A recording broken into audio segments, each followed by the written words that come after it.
So I want to welcome everyone to the Veterans Committee meeting for Bronx Community Board 7. My name is Chad Royer. I am the chair of the Veterans Committee of Bronx Community Board 7. Also want to acknowledge Raul Gonzalez. Thank you for joining us today. Hi. I'm going to go over the guidelines. I'll try to read it. So good evening, everyone. Chad Royer, chair of the Veterans Committee. The committee agenda is as follows. I'll go over that real quickly.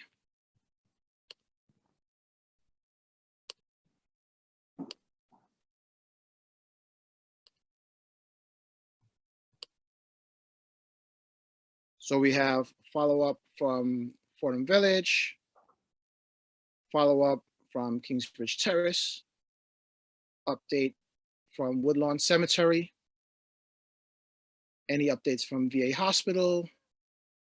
We might actually put that last on the meeting. NYC Veterans Affairs, 100th year anniversary, and we have a presentation from Martha Lungo, PhD, regarding the VA aid and attendance program. I hope I'm saying that right. So now that I've gone over the agenda, I will continue with the guidelines. On September 2nd, 2021, Governor Kathy Hochul signed into law Chapter 417 of the laws of 2021, which authorizes the community board to run this meeting remotely, and minutes will be taken for record keeping. The minutes will appear on our website within days and can be requested from the staff at any time. If you are calling in to the meeting on the conference, here are the controls while joining from the landline or cell by calling dial-up number. To hear all available commands, enter ** on your phone, *6 to mute or unmute, *9 to virtually raise your hand. How we will run this meeting is as follows. We have a code of conduct for meetings where Bronx Community Board 7 has the right to remove and or ask a member of the public to leave a meeting or block participation of anyone who engages in inappropriate conduct, including but not limited to obscene or offensive images or language, personal attacks, threats, or any behavior that reasonably impedes the orderly administration of the meeting. Repeated offenses will be reviewed by the board's executive committee or any other assigned committee for a ban. The amount of time to be objectively determined by the above committees of the participants in the event of repeated disruptive behavior. If in-person outbursts or attacks continue, this will be considered disturbing the peace and the authorities shall be summoned. Everyone besides the speaker or the presenter will stay muted throughout the meeting. After each presentation is over, I will inquire if the committee members have questions. Committee members will signify that they have a question by pressing the raised hand button on your screen or request to speak through the chat or when the chair opens the floor. Members of the public who have joined through the online link will be able to ask questions and make a brief statement on the item after each presentation and after the committee has had an opportunity to ask clarifying questions by pressing the raise hand button on your screen or request to speak through the chat or when the chair opens the floor. Only those recognized by the chair of the committee will be allowed to speak during the allotted time. We will stay on topic with the agenda items. Any other items will be acknowledged by the chair in new business or addressed at the next meeting, granted there is time and the committee agrees on the topic. Following the questions, discussions, and public comment portion, the committee will begin the discussions after each presentation or agenda item and will conclude with the decision to vote on a recommendation. When the agenda is finished, the meeting will be adjourned. If there are any questions raised to meeting software or to our process, please use the chat function or raise hand function now, or contact our district manager.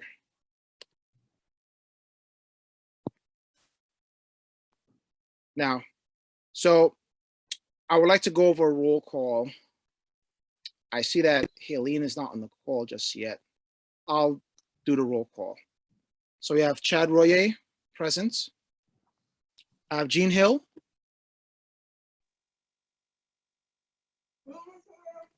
Okay, thank you. Emmanuel Asamoah. Present. Helene Red. She's not on the call yet. Hugo Gonzalez. Hugo Gonzalez, present. Great. We have a quorum.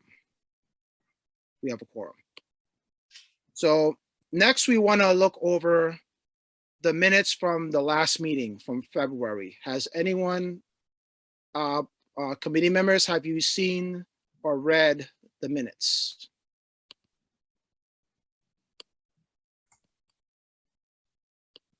Yep, took a look at it. Seems okay. Any comments?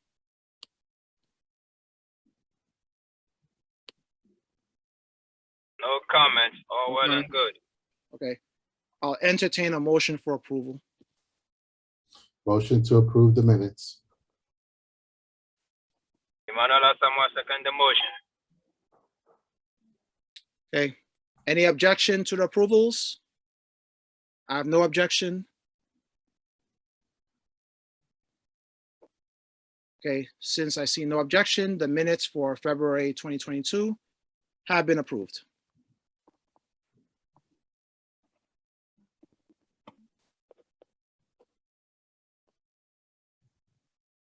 Now, want to go to the next item on the agenda.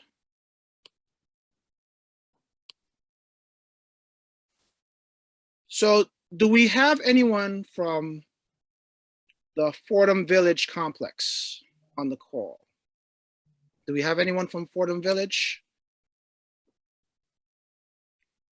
Chad, you can hear me? Oh, yes, Helene, that's you? Yeah, always with technical difficulties. Hi, everybody. Hey, Helene, I'm gonna mark you down as present. Okay, this computer is crazy. Yeah, so just to back up, we did the roll call. I have you marked as present. We approved the minutes. You've seen the minutes before, right? Helene? Have Yes, you? I did. Okay, all right. So we're on the first topic. We're asking to see if there's anyone from Fordham Village, anyone from Kingsbridge Terrace on the call?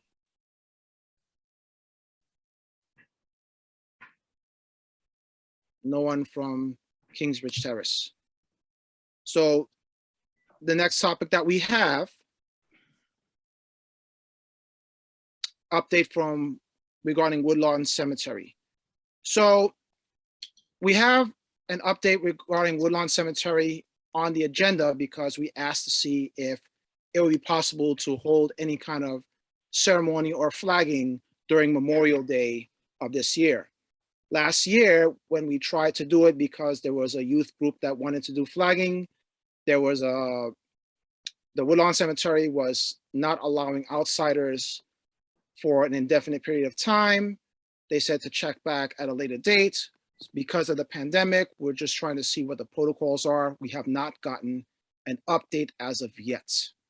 I'm hoping we get some clarity by the next meeting in April so that if there is an opportunity for the public or the board or any private citizen to take part in a memorial at Woodlawn Cemetery, that it would be made known with the appropriate guidelines.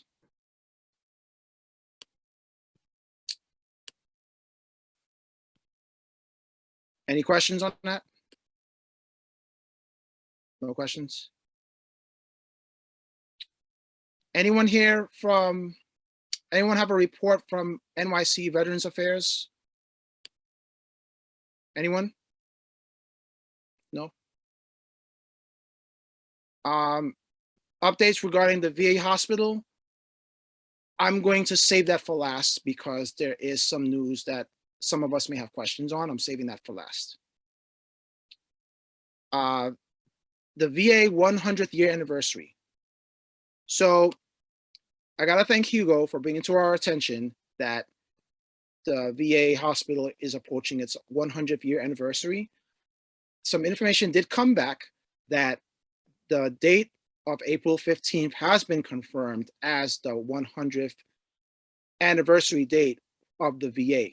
As far as what's going to happen, as far as celebration or awareness or a campaign or whatever have you, nothing has come forth. But what I have done was I made the reach. I've contacted some individuals from the inner circle in an attempt to find out if anything is being planned.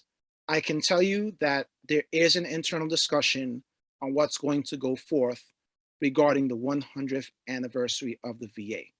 So we will bring that forth. You know, of course, outside of the meeting, hopefully this will give the community an opportunity to at least acknowledge this. Any questions? Any input? None? Yeah, Oh, go ahead, Hugo. yeah, they have a whole separate research building there. And they actually did Nobel Prize winning work at the hospital in the 60s and 70s. They got a Nobel Prize for it. So I'm just hoping that one of the things, whatever they decide to do, I hope that they decide to put out a couple of press releases or press kits on the research that they have been doing to help the veterans. Mm-hmm. I think it's called the National United Veterans Spinal Association also started there. So I'm hoping that the hospital provides some information of what's going on there, how they're helping the veterans with all this research, and so that the community becomes aware of all this positive stuff that's coming out from there. That's a good point, Hugo. Maybe we can share this feedback the next time we get a contact on what's going to happen. We can definitely bring that up. In fact, if you can remind me, No problem. That's actually a good idea. A lot of things happen in the Bronx that we don't know about. This is just an example of one of them. So, any other comments? No? Okay, so now we are at the next part of the agenda where we have a presentation by Martha Longo, PhD, who's going to discuss the VA aid and attendance program. I hope I'm saying this right. Am I saying it right? Yes, that is correct. Okay, great. So you have the floor. Oh, okay. That was quick. First of all, thank you so much for the opportunity to speak about the VA aid and attendance, also known as the VA pension today with everyone here. So I appreciate that. So just to make it short and not too long, the VA aid and attendance is another name called VA pension. It has nothing to do with retirement. It's a non-taxable monthly benefit paid to veterans that are in need of home care services and they don't have the funding to pay for it. This is where I come in. Again, my name is Martha Longo. I'm a certified senior care manager of Life Force Services. And we focus on two things. We focus on providing caregiving services to seniors, as well as provide caregiving services to veterans, as well as help them to get approved for the VA aid and attendance, also known as the VA pension. To qualify for this non-taxable monthly benefit, the veteran must meet certain specific requirements outlined by the VA, such as they must be 65 years or older. If they're not 65, if they're under 65, then they must have a permanent disability. They must have an honorable discharge. Anything other than an honorable discharge would disqualify them. They must meet monthly income. They must not have more than 130,000 in retirement. That includes stocks, bonds, and annuities, 401, What is exempt is the primary residence, personal property such as jewelry, furniture, artwork, and automobile. Also, they cannot get any type of VA compensation, such as having a military service connected disability where they receive a monthly income, I'm sorry, a monthly payment from the VA. So that would also disqualify them as well. Also, this benefit is also not for the veteran. It also extends to a living spouse. If that spouse was married to the veteran at the time of the veteran's death, they may qualify for this benefit as well. So it's not only for the veteran, but it's also for the living spouse, and it's also for couples. And also this monthly benefit increases each year. So if the veteran meets certain requirements, they can get that benefit. Also, I should note, if the veteran is receiving Medicaid, they would need to seek approval from the social worker, because all of these are federal government programs. And if the veteran wants to get the aid and attendance, we do not want them to lose their Medicaid benefits. So they will need to seek approval from that social worker to see if they can get the aid and attendance. Let's see if I left out anything. So again, 65 years or older, honorable discharge. If those veterans meet those requirements, again, they may qualify for this type of benefit. Life Force Services does not charge the veteran or the living spouse to help the veterans get approved for this benefit here. Life Force Services also works with a third-party vendor called Care Planning Institute. Care Planning Institute works closely with the veteran to collect, gather all the documents that are necessary in order to get approved. They have a 98% approval rate in getting that veteran approved for that benefit. And again, there is no out-of-pocket fee for this service. So if you know of any veteran that is in need of this type of help in getting a caregiver, or you think that they might qualify for this benefit, please have them contact me. I can leave my contact information in the chat box. And I will accept any questions that you have at this time on the benefit. So thank you for that.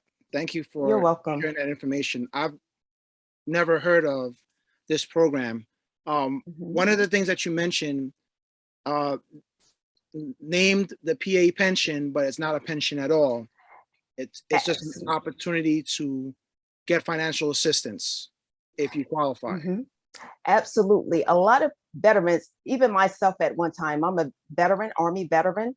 So even myself at one time, I got confused with the VA pension. I thought it was money received after I, retired from the military, and it's not. It's a benefit to pay for home care services called the VA pension, and the other name is called the VA aid and attendance. So there is some confusion with those words, but it all means the same. It all means to pay for home care services for the veteran, a monthly benefit. I see. So my question is, does this benefit extend to the spouse or the children? It doesn't extend to children. However, it does extend to the living spouse, provided the spouse was married to the veteran at the time of the veteran's death. I see. Okay. And I'm assuming that this is predicated on the spouse not remarrying in order to keep that benefit. That is absolutely 100% correct. I see. And also, I forgot to mention, the veteran must be a wartime veteran, meaning that veteran must have served in Vietnam, Korean War, World War II, or the Gulf War. So it must be a wartime veteran. National Guard and reserves do not count. Got it. Thank you for that. You're welcome. So we have a hand up. Jean, go ahead. All right, so when you say that this benefit extends to the spouse, being that the spouse is past the age of 65, but the spouse would have to have been ill and requiring home care services, is this what the whole point is? Yes, let me be more specific. The living spouse must have been married to the veteran at the time of death, and that living spouse must not have gotten remarried. Mhm. Also, that living spouse must need home care services. They must meet the other qualifications that I mentioned earlier as well in order to qualify for that benefit. So they can't make over $100,000 a year. $130,000 in retirement. Okay, That- 130 in retirement. Right, it cannot exceed $130,000 in retirement. That includes 401, annuity, cash, bonds, stock. However, the primary residence is excluded. Personal property is excluded. Automobile is excluded. Now, if they have a primary residence and a rental property, then they will not qualify. Mhm. Okay, because the VA sets certain eligibility income requirements as well. Okay, and also monthly income. Now, if it's a couple that needs the home care services, the VA will pay $24.31 a month. However, that couple cannot exceed the $1,000 threshold. Meaning if they are receiving $5,000 a month and the VA is paying $24.31 a month, they will not qualify. Why? Because they exceed $1,000 more than what the VA is willing to pay per month. Mhm. Does that make sense? Yeah, no, I understand what you're saying. Okay. So good. then the other half of that is for them to, would they have to have a doctor sign off on their medical condition to say that, you know, you have a condition that requires you to have home care services, and they would have to supply that information also? This is where I work with the third-party vendor called Care Planning Institute that's going to work with the veteran to get those documents. You don't need to see a doctor or anything like that to get that approval. The Care Planning Institute will work along with the veteran to collect and gather all those documents without the veteran leaving the home. Mhm. They will work with you. Okay, so they will not leave the veteran's side until they collect all those documents there. Okay. But to answer your question, yes. Okay, Thank you. you're Thank- That's welcome. all I have. Thank you. You're welcome. Thank you. So we have a question in the chat. Raul, you want to ask?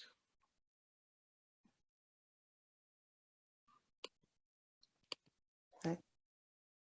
Oh, I can't. I can't hear. He was asking how much is the benefit that that a veteran would receive. Oh, here we sorry. go.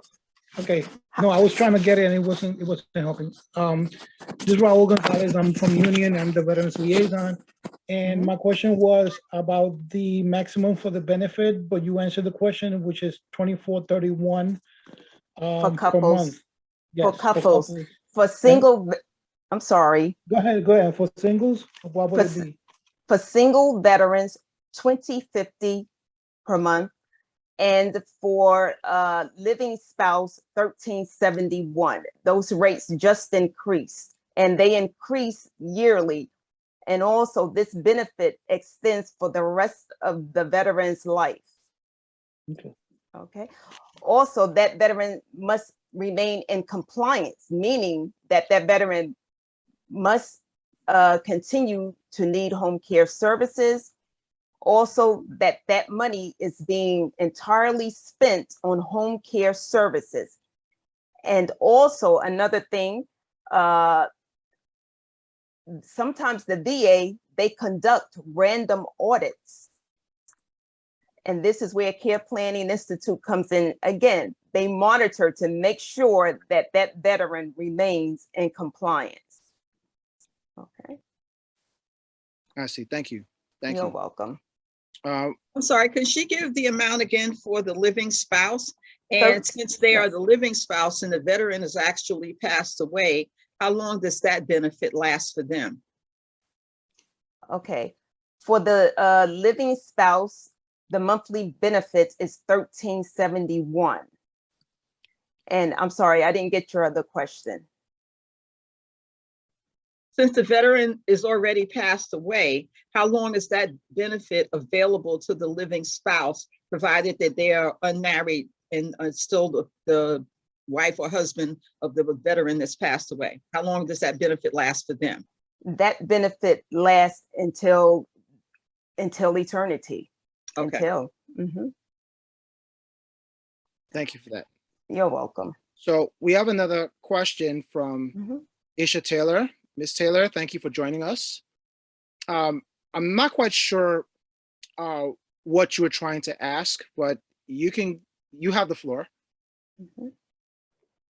Thank you, sir. So my name is Aisha Taylor. Hi, Thank Aisha. you for creating the space for me to attend this meeting. So I was asking, I missed the first part because I was on multiple meetings. I was in one meeting. So I missed the first part explaining whether or not this was a senior program or was this for all veterans who need home care. And so when you only mentioned the particular wards that, for a certain time frame and not the OEF and OIF war times, I was just getting clarity on that. And that was the other piece of my question. So is this program just for senior veterans of a certain age or all veterans who need home care services? Okay. The VA aid and attendance is specifically for veterans that are 65 years and older. However, if the veteran is younger than 65 and have a permanent disability, then they may qualify for this benefit as well. And the 4 wars that I mentioned is World War II, the Gulf War, Korean War, and Vietnam. Okay. So far, that's what is the VA has listed. Okay. You said Gulf War, Vietnam, Korean War, and World War II.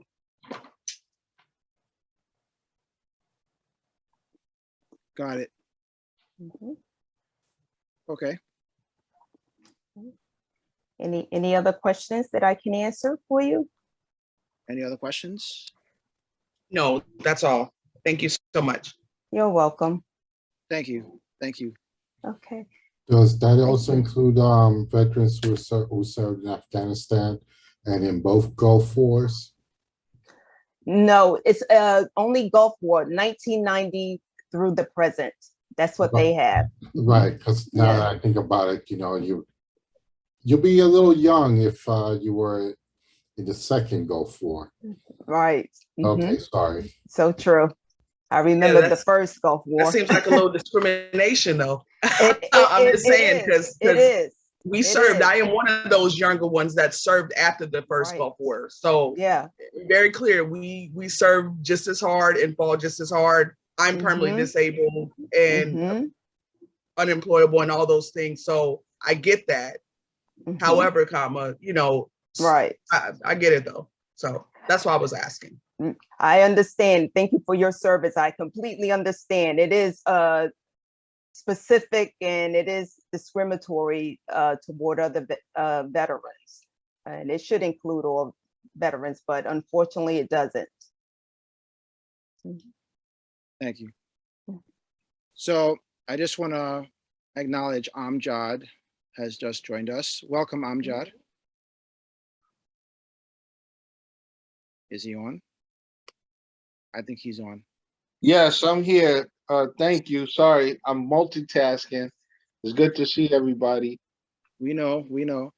Um, Amjad, we were asking if anyone had questions about the VA pension program from Dr. Longo. Did you have any questions? Not at this time regarding the pension, although I wanted to, well, it's dealing with the VA, and I just wanted to get her take on the recent announcements of potential closing of the VA medical centers in New York City. Oh, we're actually going to deal with that in 60 seconds. Roger that. You're I gonna yield the press- floor. Yeah. Thank you. All right, thank you. Any final questions? No final questions? Now, if she could just put her information in the chat. Yeah, Yes, that'd be good. I most definitely will. And I'll also put that checklist, can I put it somewhere or send it out by email with the requirements? Yeah, you could send it to me and I could share with everyone. Okay, great. Okay, I'll do that. Or, well, are you able to drag it into the chat window? Yeah, that's what I'm thinking. Oh, I mean, if I can yeah. try. Yeah. Okay, Yeah, thank you for sharing that. You're- We hope this information can help some of our veterans at large. I hope so too. Thank you. Thank you. My pleasure. My pleasure. So now we have gone through the majority of the meeting. This is where we go over new business.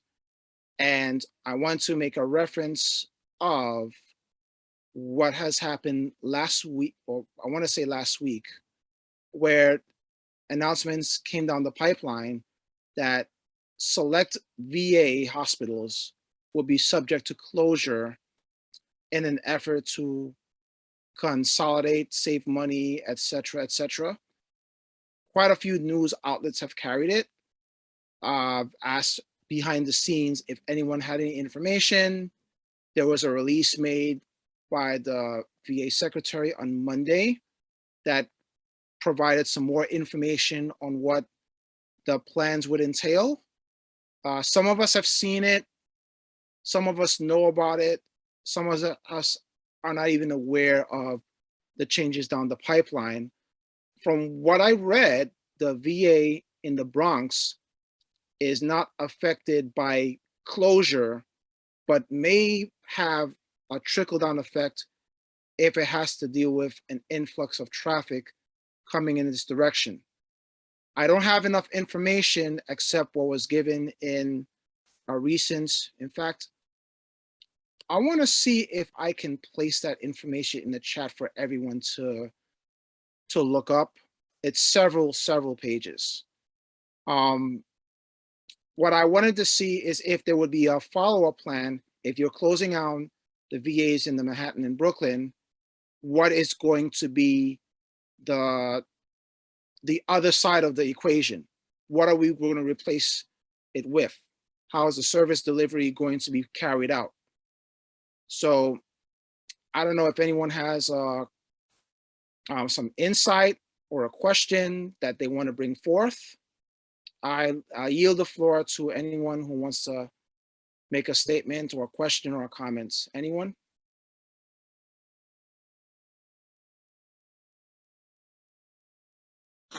Yes, I would like to make a statement. This is Amjad. Sure. I don't know what they're thinking, to be honest with you. I'm really vexed because here it is. We just left a 20-year war situation in Afghanistan, and this is how you treat those who serve. You understand? And their families. I mean, come on. And not and we about to, God forbid, but it looked like we might go into World War III here pretty soon. These are not the cuts they need to be making. They need to be making cuts in other areas that makes more sense to get themselves in line. They wasted a lot of human resources in the Treasury, fighting these wars, and now you're going to, poop on the veterans. I mean, come on. This is not going to be looking good for them come the midterm elections. I can guarantee you that. This is outrageous. They should not be doing this. There's too much of a need out here for these medical centers in the city. Specifically, we got over 8 million people here and over 58,000 are veterans and their families, you know? So I'm just floored by it. It should be major pushback from, the veteran community, and let the electeds know that this is not something that we're going to, take lightly, and they're going to be held accountable if they don't push back and make the necessary changes to save these hospitals. I yield the floor. Thank you. Thank you, Amjad. Anyone else want to comment? Yes, I echo what Amjad said as well. I visit those VA hospitals. The Bronx, well, the Bronx is not affected so far, but it could be. But Manhattan and Brooklyn. And when I read it in the New York Post, I was shocked because like many veterans, they visit these hospitals, they receive care, and it's just unfortunate. Especially, we should be top priority veterans. We serve this country. Our healthcare should be top priority. So I'm absolutely stunned at what is taking place, and I'm hoping that something can be done to prevent it from happening. Maybe we need to march on Washington, get a bus, and go there and protest all the veterans. So that's my take on it. Got you. Does anyone have a time? Does anyone know if there's a timeline? I didn't read this. If there's a timeline as to when the closures will take place, I haven't been able to find that in the scripts that I received. I haven't seen a timeline. I haven't seen a timeline either, Shad. And what annoys me most is everybody waves the flags for veterans and, oh, well, so salute the veterans and thank them for their service and on and on and on. But when it comes down to the real nitty gritty, you want to deprive them of needed medical services that they fought for everybody, technically, because in defending the country, you're fighting for everybody. Right. But it's only flag waving when it's a holiday or when it sounds good, but then they don't follow through on some of the technical stuff that veterans need. This is a long-term gripe of mine, being the wife of a deceased veteran. So I say, you know what, let's start letting all of our elected officials know that you better get behind this, that you better be pushing back hard. And like Martha said, if it needs to be that we need to take a bus, go down there to Washington, lay on the lawn, do whatever we need to do, then I say I'm all for it, and I'll be right there with you. Thank you, Gene. Chad, can I just interject something to Samjad again? Okay. One of the things with that, I show you after Amjad, just so you know. Go ahead.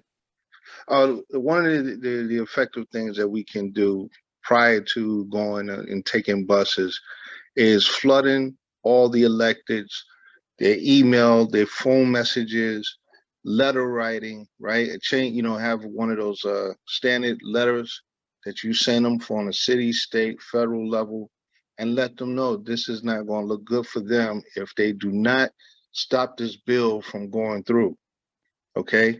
Because they need to be voted out of office. This is outrageous, simply outrageous. For the Biden administration to do something like this, this is another smokescreen. And a lot of people that I know within the community is just seriously looking about getting out of the Democratic Party because this is ridiculous. The things that you need to be focused on, you're not. So I'm sorry, I'm just tight with this. I yield the floor. Thank you. Thank you, Amjad. Aisha, please share your thoughts. So I'm going to use the brother's words. I am most definitely vexed because it's a few things that I've been fighting for in this space. I actually had to fight like right to the White House to get a brain surgery that I needed after I was losing my vision, all of these different things, right? And even if they don't close the Bronx VA is not as equipped as the Brooklyn VA is. For me, because I've gone to the Brooklyn VA, the one in Manhattan, the Brooklyn VA has been the best one. That's actually where I started like my radiation therapy and different things like that. And I share that because even though it's not impacting all hospitals, this is a major issue that we can't be silent on. And I was so stuck in navigating. I'm also in the education space as well. I was so stuck on that. My veterans issues, I kind of been, it's been such a draining fight. I haven't been really paying attention. And so to hear this now, it's, again, I'm going to keep using, like, it's very concerning. And so, you know, at this point, I'm reading through it, but I don't see the particular bill. Does anybody know what bill this is under so that we can target that specific bill? And when the brother talked about doing the campaigns to the elected officials, we need to meet with them and target that specific bill. And has that passed already? Like what's the direction of that bill? Like, is it something that was recommended? Is it finalized at this point? And then we need to find out how does that trickle down specifically, because that rollover is going to come to the Bronx VAs or the VAs that are still standing within New York City, right? And as we know, Bronx is already overcrowded. Services right now, as a woman, they created a space to where for women's health, we're in with men. Like, men are in there. The space is so small. So if most of the gentlemen or if any of the women have chairs, those chairs, it takes up the whole space. But the fact that as women's health, we have to sit in a space in an office with men and share, talk about our whatever, you try to be discreet as you can. I think that's the issue. So there's so many, I'm just confused at how they spent all this money, did all this construction, specifically at the Bronx VA, but to decrease services and decrease capacity, but then want to shut down other hospitals. And so please let me know, whatever we decide to do or you all decide to do to address this issue, but it should happen immediately, because this is major. We got to do whatever we can to fight against this. It's not okay, especially Staten Island. When I lived on Staten Island, I had to travel to the Brooklyn VA, right? So imagine, y'all know how it is traveling from Staten Island, to other places. And so having to travel from different places to go to it's too far. It's just insane. And I've been so over this administration, I'm going to be completely honest, because and I'm kind of upset with us too, because, we sometimes fall for the smoke and mirrors, but we got to be clear. We got to look at these bills, see what they're doing behind the scenes and meet them, before they make these things official and raise some noise. Like, we can't be silent about this for all veterans. And we got to be clear about that, no matter what the age. And think about our older veterans, if we want to specifically speak about that. Like, how are they going to travel more? The VA is not, I had to fight I had to get radiation therapy every single day from July 2021 to September. So every day, right? And they didn't even want to give me travel. I had to fight for travel for that. I'm like, how do you think that I'm supposed to function after radiation therapy? You don't want to provide me travel, right? But again, that's that ageism, right? Because I'm not old enough, or so people think, but I'm still experiencing these very real things that was a result of my hard service, right? And so we want to make sure that we're actually, really, really being unapologetic about this fight when it comes to this issue, because it's going to impact all of us in all ways, in so many ways. So I just wanted to share that, and thank you so much for the floor. Thank you. So I tried to share it into the chat. I'm not able to drag it. So what I'm going to do is I'm going to email everyone. Let me see,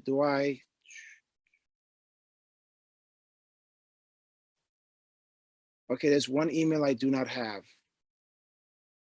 AJ, I do not have your email. If you can put it in the chat, I can email you the flyer. Got it. Got it. Thank you. So, I see some hands. Hugo, you wanted to say something? Yes. Go ahead. So I think it's from the brief time that I looked for it. It's didn't originate with the Biden administration. It comes from the 2018 Mission Act, which, and I'm quoting from what I put in the chat, the VA on Monday expects to release its recommendation for the Asset and Infrastructure Review, aka AIR Commission, which is mandated under the 2018 Mission Act. And it seems to be, I guess, what I read somewhere else, the idea is that they believe that the veterans population is shifting from places like the Northeast to places like the Southwest. And so they want to reallocate their resources in those, no, not Southwest, Southeast. They want to reallocate some of their resources and take advantage and close things down. And it also seems that there's that mentality of removing direct care to somehow or other moving into privatized care, which according to yet another article that I read, you know, studies show that they're not necessarily better run, better managed, or of better use to veterans. That's, yeah, so I yield the floor. Thank you. Thank you. I just saw something in the chat. Air Commission report. This might be it. I think Raul sent it and put it in the chat. This is it. This is the report. Thank you, Raul. So everyone on this call, click this link. It'll give some more info on the proposal. I myself, I have some questions. My question is, you know, what is the plan to replace the service delivery? What's the time frame that they will close? What's the contingency plan if the replacement plan doesn't fall through? Will they keep the hospitals open? One thing I did read is that they're going to put time and money into building extra services in the Bronx, VA. While this may be good, what matters is how is it going to be accessible to the veterans who live in the tri-state area and even just shortly outside the tri-state area. I'm really particularly concerned of the service delivery and the travel and how our veterans are going to have to consider changing doctors if it means that one area is not going to be available anymore. So that's my concern there. I think there's a lot more info that we would need to try to understand what they're doing. I actually read the documents. I'm not sure if anyone else had a chance to read it. All right. Chad, if you can you please email the link to the documents in which you are referring to? The same one that Raul put in the chat. Okay. That's it. That's the link. I'm gonna still email the other one anyway. It's the same thing. I'll just have it put it in your email. Jean, you had another comments? Yeah, my next comment was we have a new head of Veterans Affairs. It had been Eric Dinowitz here in the Bronx, but there's another gentleman who's taken over Veterans Affairs. I think we need to contact him. I think we need to find out exactly what law that this falls under, what's the bill number, so that when we go back to talk to the elected officials, we can tell them that this is the bill that we're referring to. Remember that 3 of them are running for re-election.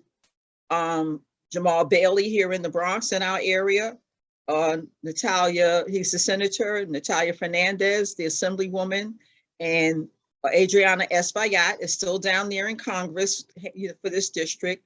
Richie Torres will come in 2023. So I think we need to make sure we know the bill and we start sending them information now and saying, listen, we need you to get on board this. So speaking to whoever's the head of veterans right now at the city council level, because city council is really the ones who have the money first. And let's start talking to them. And if the VA hospital, from what the young lady was saying, needs to be updated and get more services in there. And how are you just mixing the men and the women together? Women should have a separate area where they can sit down and talk about whatever issues that they're having, you know, apart from the men. Yes, they all serve together, but let's have some respect here. Let's keep it separate. And why they would do that, you know, they can find money for everything else. Let them find money for this. Thank That's you all for I that. have. Thank you. And I forgot to raise this. I did reach out to Espaillat's office as early as last Friday. I did not get a comment. I did not get a response. I just wanted to let everyone know that. I would like to lean on the fact that this might be something more in the hands of the federal electeds, but we can also reach out to the city and state in an attempt to get some support. Whatever support they can do, they're in a circle that we're not necessarily in. So hopefully when we get enough information to make those reaches, we can get some clarity. I mean, I've just from reading it, I've read it once while I was on the train. I read it while I was at home. I still have a lot of questions. Does anyone else have any other comments on this? Well, quickly, Chad, since you said that it's more federal, since Richie Torres is coming into this area, put it on his plate now. You know, so he'll know ahead of time, these are the type of issues that we're dealing with. Remember, he's coming around through all of these areas to get votes. And Right. we need to let him know what the issues are. Yes, Espaillat is still technically our congressperson, but since Richie is going to be the congressperson, he's already a congressperson. So it's not like he's not already connected to the federal level. So yeah, let's put it on his plate right now. I looked to see if there was who was on the Veterans Committee of Congress, and unfortunately, Espaillat's not on it. Richie Torres is not on it. It would have been helpful if they were, but you know, still some digging to do. Well, one of their aides can supply the information. They know who everybody is down there. Yeah. I'm quite sure they have a whole list of what everybody is attached to. They all know who's sitting on what committee, who chairs what committee. So go to one of their aides and say, listen, go find out whoever the person is who's down there in Congress that's doing this, so we can write to them directly, because they all get the same playbook. And Exactly. I'm sorry, can I interject? This is Amjad. Whether they on the committee or not, hit every New York representative and let them know that, you know, we watching them, and if they don't do right by us, they're going to have to start packing their bags, because this is ridiculous. Chuck Schumer is in the forefront of everything else. He needs to be in the forefront of this, as well as all the other Bronx elected officials that was sent to Congress. That includes AOC and the rest of them. All right, they need to speak up on this. This is outrageous. I yield the floor. Got it. Oh, I just want to make a quick cross note. Pui, are you still there? Pui Stewart, I can't not find your email. Can you drop your email in the chat? I know it's in there somewhere. Yeah, I just said something since she just mentioned about, I believe it's Jamel Baldwin. That's his name. He Mhm. was in one of the veterans services as well as a congressman. And also there's a next person, Jose Serrano. You know him? Jose Serrano. He's also one of the veteran Congress senator. So check up on these two elected officials. Got you. Yeah. I'm gonna drop off my email address as well. Give me a minute. Yes, thank you. I want to acknowledge Joe Bello for joining the call today. Joe, if you are, come say hello. Hi, everybody. How you doing? Hope all's well. Yes. Glad I can get on. Appreciate it. Thank you, thank you. Right. We're discussing the info that you shared with me last Thursday regarding the VA with the proposed plan to close. Yes. And we were trying to get some feedback or clarification on what has happened and what's everyone's take on it. Okay. So, You have all right. Thank you. So basically, I happen to be one of the things that I do is I'm the chair for the VA's Community Veterans Engagement Board, and we had a meeting with the harbor director prior to the report coming out on Monday. And so basically he shared with us what the report said. And, one of the things that, everybody's focused on the Manhattan and the Brooklyn VA because those are scheduled for closure. But there was a lot of things in the report about what they're looking to do at St. Albans, what they're looking to do in terms of moving around some of the vet centers. But interestingly, the Bronx VA, so real quickly, so the St. Albans VA is going to be creating a community living center. And there was a thought that the community living center at the Bronx VA was going to close and that was what they were going to move to St. Albans. But it turns out they're not, that the Bronx Community Living Center will stay. They're creating a brand new community living center. So, a lot of frustration around the closing of the hospitals. And one of the thoughts is that, you close the hospitals in Brooklyn and Manhattan, and a lot of the veterans are going to roll into the Bronx VA. And while that may be good for the Bronx VA in terms of numbers, it's not good because then eventually you're going to wind up with more veterans, and you right now between the nursing shortages, the doctors, specialty care, things of that nature. So, we know that the VA is saying, oh, we're going to build these community-based clinics, but we don't know, will they get a doctor's affiliation? Who will be handling this? There's a lot of unknown questions right now.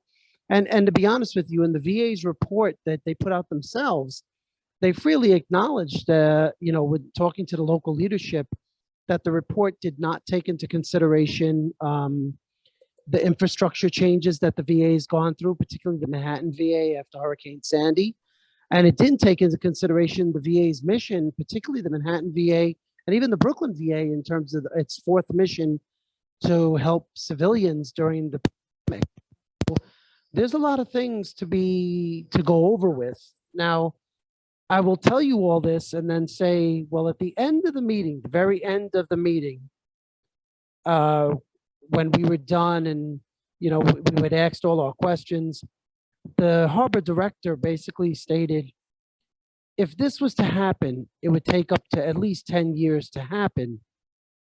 And he prefaced it by saying, and if we can't get a hospital to take over the inpatient care, the surgical care for veterans, one of the hospitals may wind up staying open and, we will just have to keep the hospital open. So I think right now is I think the time now for veterans here in the city is to organize and to hear from elected officials like, look, we need to support, keeping these hospitals. But I think we also have to be a bit pragmatic that, we have seen a reduction of veterans in the city, particularly, within the Northeast and then the state. No matter what DVS continues to say with the numbers, there are not 210,000 veterans in New York City. But there are a lot of veterans that do need health care. And we do have a significant population of Vietnam veterans here that have PTSD and Agent Orange. And with the younger vets, with the burn pit legislation, that you may see a lot of veterans that wind up enrolling into the VA system. So my personal opinion with this is it's a little too early. We need to organize. There needs to be an organizing right now around getting the elected officials involved, particularly our congressional delegation, and waiting to see what the AIR commission, who's going to be visiting all these hospitals, and there's about 17 of them slated for closure, not just the Brooklyn and Manhattan, but 17 throughout the country. And just organizing on like what will the plan be and how do we fight this to at least, to fight to keep these hospitals open. Thank you for that, Joe. And it's interesting you mentioned that. When and I'm gonna get to you, Aisha, I read sections of the text that looked like double talk. It looked like if they were not able to follow through with the replacement of the services, they were going to keep it open. Correct. And That is correct. right. And I also read, and I don't know if this is true, that many more veterans who were living in Manhattan are moving upstate. I don't know how that's measured, because upstate could be Yonkers. Upstate could be Long Island. Upstate could just be, I'm going to live on my yacht in the water and not report an address. Yeah. You know? Yeah, no, it's very true. I mean, particularly the first part, but one of the things that I've been talking about in my conversations is, we have it. The census hasn't taken a real census of the number of veterans, and so there's always been this like guesstimate from federal authorities, from federal agencies, city and state. And again, we know that the state has consistently showed how the veterans numbers in the state, and I've seen this throughout the Northeast, have been declining as the World War II and Korea and Vietnam veterans are passing away or moving on. But we've really started to see the numbers drop here in the city. And so, we're trying to get the city to at least recognize that the numbers the commissioner is telling us are not necessarily true. But one of the things that I will say is, and we learned this from the 2004 CARES when they tried to close the Manhattan VA, you would be surprised at the amount of Staten Island vets and veterans from New Jersey who come over to use the Manhattan VA. It's much easier to get to. All they have to do is take a PATH train and then the bus. All they have to do is take the ferry and then catch the 6 train. So it's a lot more accessible than the Brooklyn VA. And again, for the Bronx VA, the good thing is, again, they're talking about actually, enhancing those services there, because again, the Bronx VA is relatively new. It was built in the 70s. It has a community living center there, which is seniors. It has the Fisher House there. It also has one of the 6 in the nation centers for like when you disabilities, when you're injured and you can't move. I can't remember they have one of those major centers there, and that's one of the 6 throughout the nation. So, the sense is that the Bronx isn't going anywhere, but recognize that the Bronx is the only VA hospital between here and Albany. So, again, there is a general fear out there that a lot of vets will start to move to the Bronx VA. They want to go to a VA hospital, not an outpatient clinic. And so you're going to wind up seeing them move to registering into the Bronx VA. And again, then, you're forcing that VA system, that hospital, to take on additional numbers, additional patients, and it doesn't have the staff, and there's a national nursing shortage. I can only think how they're going to address the traffic issue when the traffic does increase, because it's only a matter of time. Aisha, you had your hand up again. Yes, because just as I'm listening, I'm not sure who Mr. Bello is. Are you a politician or what's No. veteran? So let me share with you. So I am a veteran, 11 years Navy. I'm also a member of the New York City Veterans Advisory Board. I was appointed by the Speaker of the City Council. I also sit on the Bronx Borough President's Advisory Council. And as I said, I'm also the chair of the CVEB. And at one point, just last year, for a couple of years, I was the citywide veterans director for the city council. Okay. And so I asked that just so I can know how to formulate what I'm thinking right now, because this is very frustrating. And I sometimes get really upset when, we have veterans sitting in these spaces and this is allowed to happen, because this doesn't make any sense at all. The fact that you're saying that you're going to close veterans hospitals, full service institutions for our healthcare, to whether you're going to move them to Albany. Albany comes down here, Montrose, VA. There's a whole transportation system that goes from Bronx to Albany, from Manhattan to Brooklyn. So they're even cutting out a transportation system for veterans to get around. And so I'm really frustrated, because it sounds like we're being political pawns again. As the other way, I think it was Ms. Hill that said, or I can't remember Ms. Hill or not, but one of the other CB members were talking about how, everybody wants to celebrate us when it's holidays, right? Thank you for your service. So you know what that means. Yeah, Ms. Jean, right? And so it's just like, this is not okay. And to sit here and hear that this has been happening over time, right? And that just all of a sudden you're going to say, oh, we're going to close because veterans are moving out. What the hell does that even mean?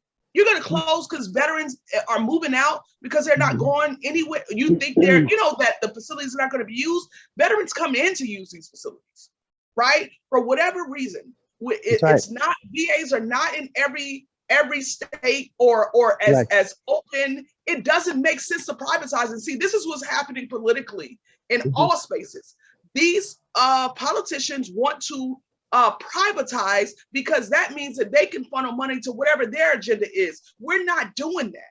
We can't be okay with this. Like I want to say I'm pissed, because I am, but I'm going to use vexed because that may be a better word, right? But I'm so upset because we keep getting, just like, we give the most. We've given so much. We're fighting for everything. Adequate housing. You got these organizations that are damn taking money in the name of veterans, but treating veterans like crap when they get into their housing facilities. It's just so much. And now you want to take our healthcare system because you say veterans are moving out. What veterans? The rich ones? Or the ones who have this is going to dramatically impact Black and brown families or lower income communities or seniors who need the most care. We know that services in that area, seniors are needing the most care, right now. So you're going to make them travel even more? So none of this makes any sense. I just skimmed through that report, that VA cute marketing package that they put together. It's all trash.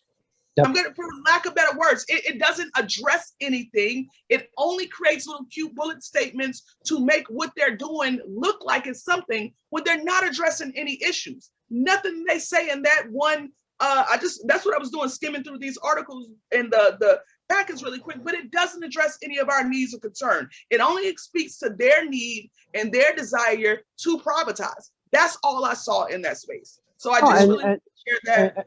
And Isha, let me just say, you're absolutely right. I mean, I got to tell you, when we got in that meeting and the Harvard director announced, everybody was in shock. I mean, we were all in shock. I mean, then comes the politics because everybody's blaming Biden. And the Harvard director said, well, this came out of the Mission Act, which was signed by the previous president. So everybody's like, well, what was the VA doing all of this? And they weren't talking to the communities. They weren't.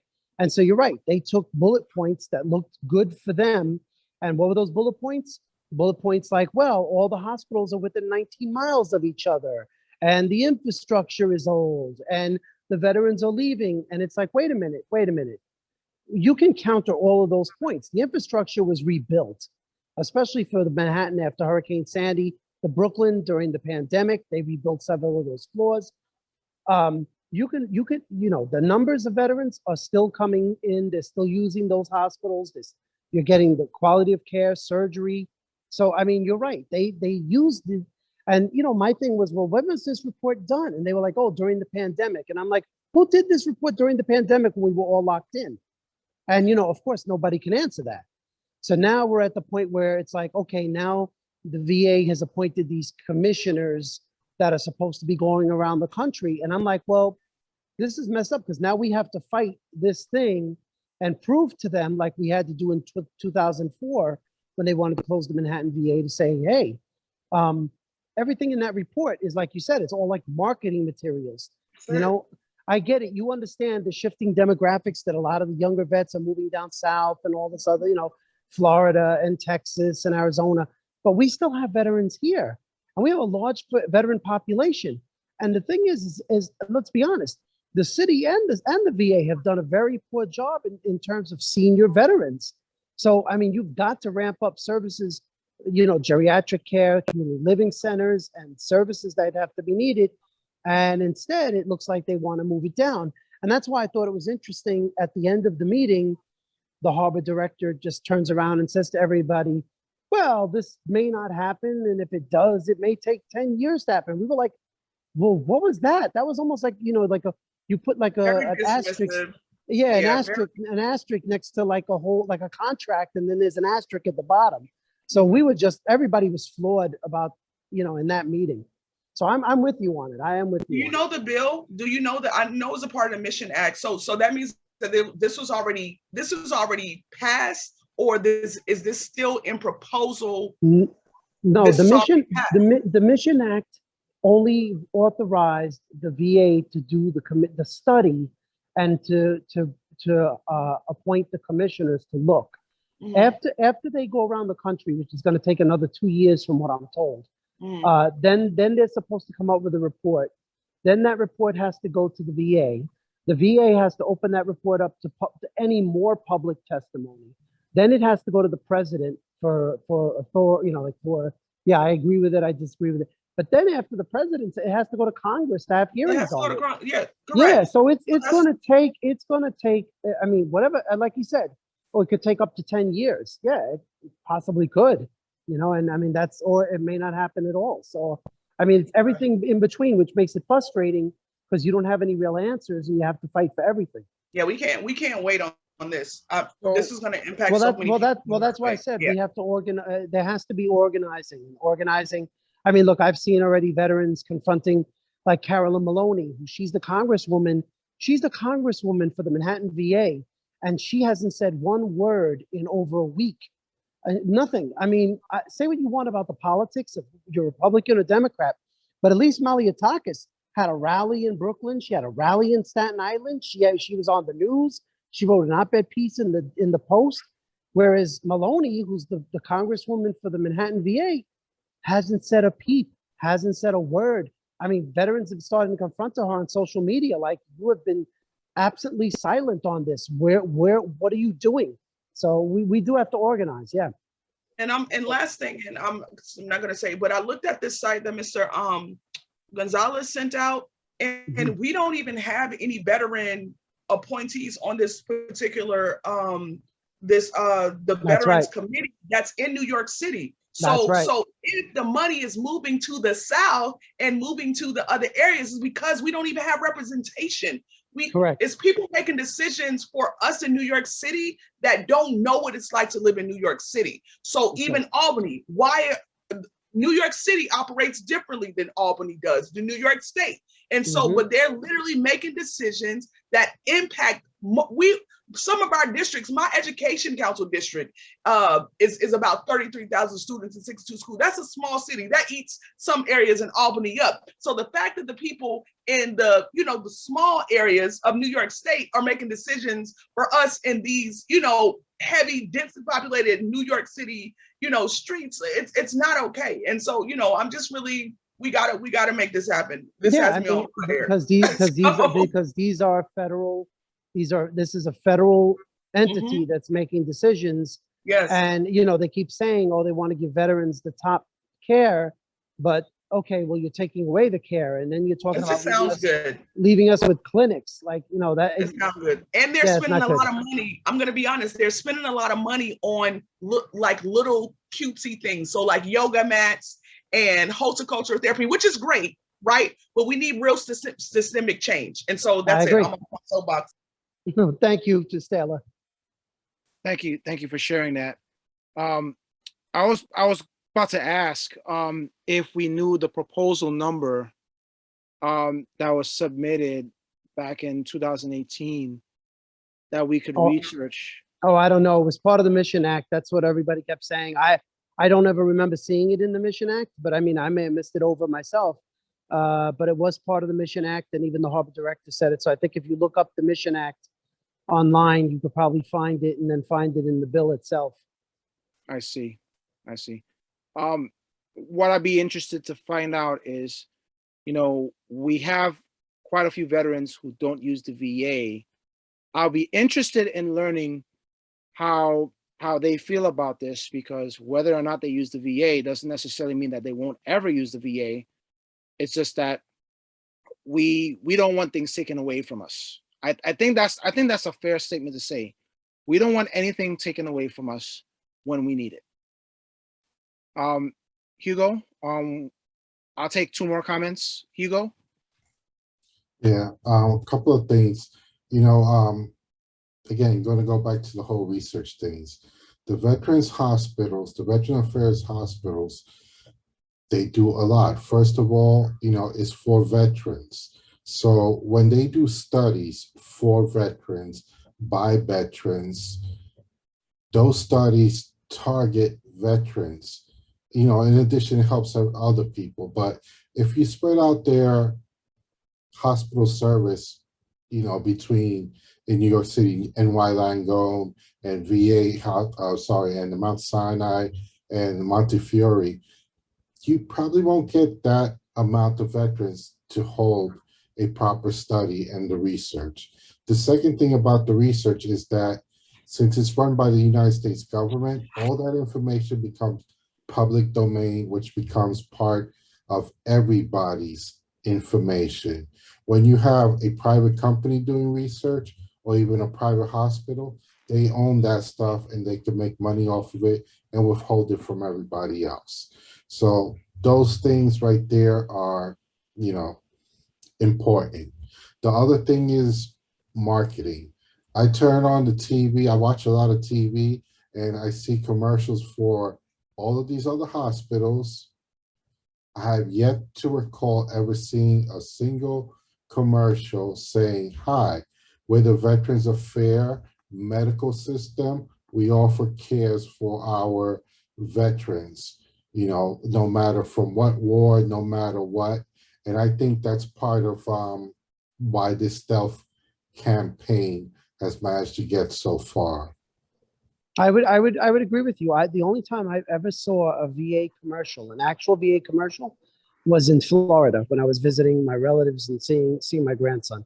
I've never seen an actual VA commercial here in New York. I've seen them in Florida, but not here.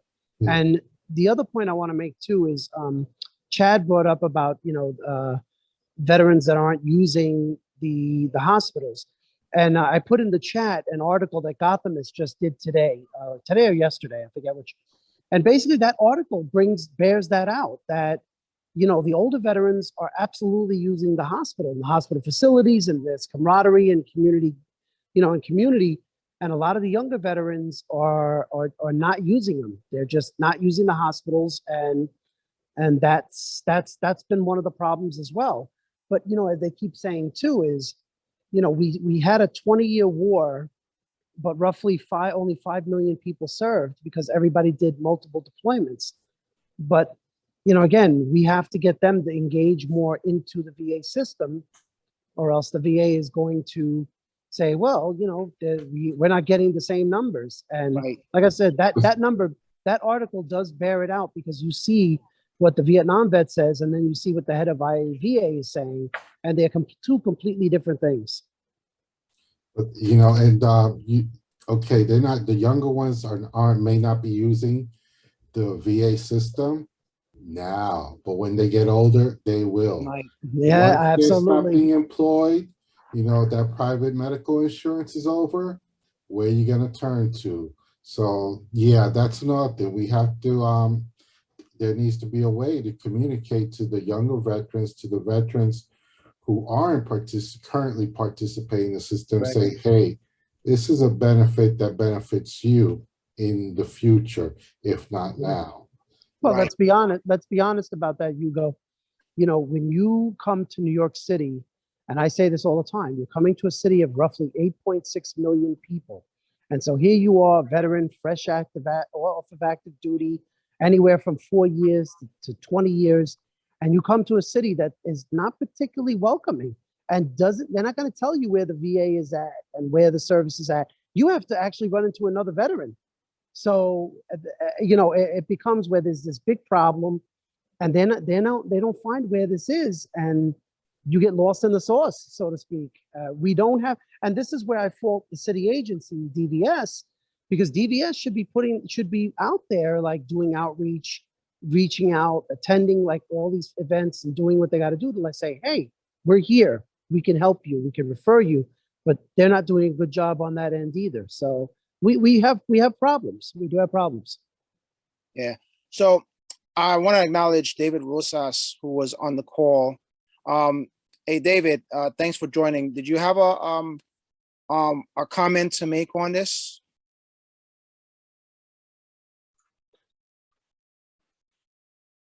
I'm sorry. Yeah, I came in a little bit late, so I'm still kind of getting everything. But All right. Good to see you as always. yes. So So yeah. yeah, right at Right. this time, no, I don't. No, okay, got you. I believe I sent something to you so that you can look at. You get a chance, you can read it. All right. So it's 7:57. We've said a lot. I think it's safe to say that we should do some fact finding and gather some more information and engage some of our electeds to see what can be done to help the situation rather than let them close the hospital without a viable solution. I think this is the time now to start organizing. I Yeah. think you're absolutely right, Chad. Yeah. So I'll reach out to you guys. Can reach out to me. I can reach out to you. Whatever thoughts come up, you know, let's do something with it. Sarah, I know that's a lot of notes that you're probably writing down right now. I want to thank you for coming. If you have other questions, you can reach out to us as well. I want to thank everyone for coming to the meeting. Aisha, thank you for coming.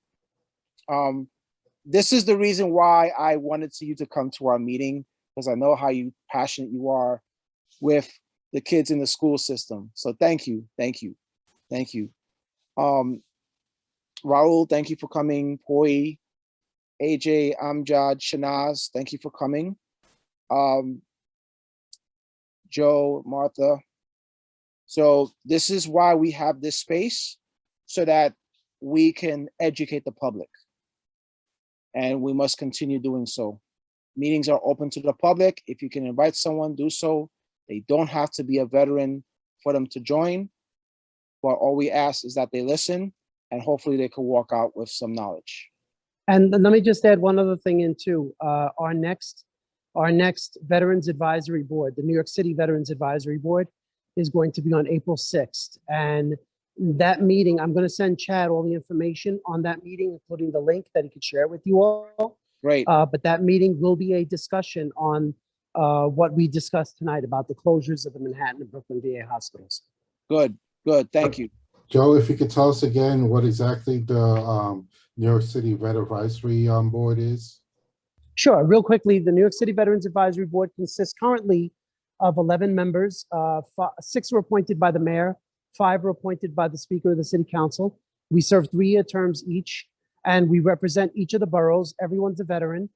The City Council in the last council passed a law where we're going to add on 2 more members, and those are going to be for caregivers and Gold Star mothers.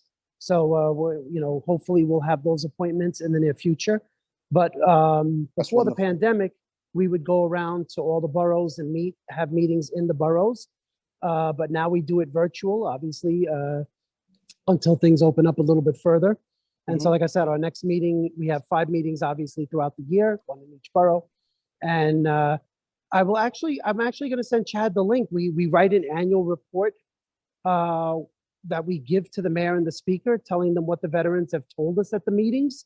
We advise the commissioner of DDS, and I always preface this by saying, we advise him, that doesn't mean he has to listen. So, you know, we do advise, and we listen to you, the community. You tell us what the problems are. I will tell you right now, we don't work on federal issues. We can advocate, but we are a city board. So like things we can do is work with the city council's veterans committee, and again, the commissioner of DVS and things of that nature. So that's the board. Great. Thank you for sharing that. Thank you for sharing that. Do So we have Joe's information in the chat? Or if he can put it in there, if he hasn't put it in there already?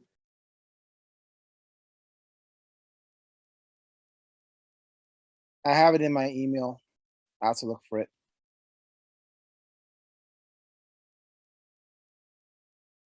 Yeah, I put it in the chat. got you. Good stuff. It's in the chat. Okay. Aisha, last comments. Last comment is yours. Yes, really quickly. Thank you. Thank you. So I just wanted to highlight that, again, I'm the president of the Community Education Council for District 10. We service about 10 neighborhoods, if you will, 62 schools, about 33,000 students, I think we have at this point. Our council meeting, I'll send it to Chad as well. Our next council meeting is this upcoming Tuesday, which it'll be great to have some of you all come in and support and connect, and so we can build a partnership. I feel like New York City has so many layers to government that people get lost in it, right? And so my ultimate goal is to connect us and really build what a community looks like, or create what a community looks like, so that we can be fighting these issues, not just in one particular space or in silos, but as a collective. So I'll share the information. I think we're now meeting back in person. That next meeting will be held because the governor hasn't extended the open meeting laws. Extended the open meeting laws for virtual. The next meeting will be held at Middle School 363, which is 120 East 184th Street. But again, I will send that information out. And so, Mr. Bello, I'm going to send you an email just because I want to speak to you all about, again, the layered governance and veterans actually not getting assistance through these when they try to do surveys. They get intakes, but they don't really get the assistance. And so the red tape in that process when veterans are experiencing significant trauma by the system, we need to really address that. So thank you for letting me have the final word. I really appreciate you all so much. Thank you. Thank you. Thank you, everyone, for joining. So I have a lot of emails to send out. So on that note, I would like to entertain a motion to adjourn the meeting. Motion to adjourn. Second. All in favor? Aye.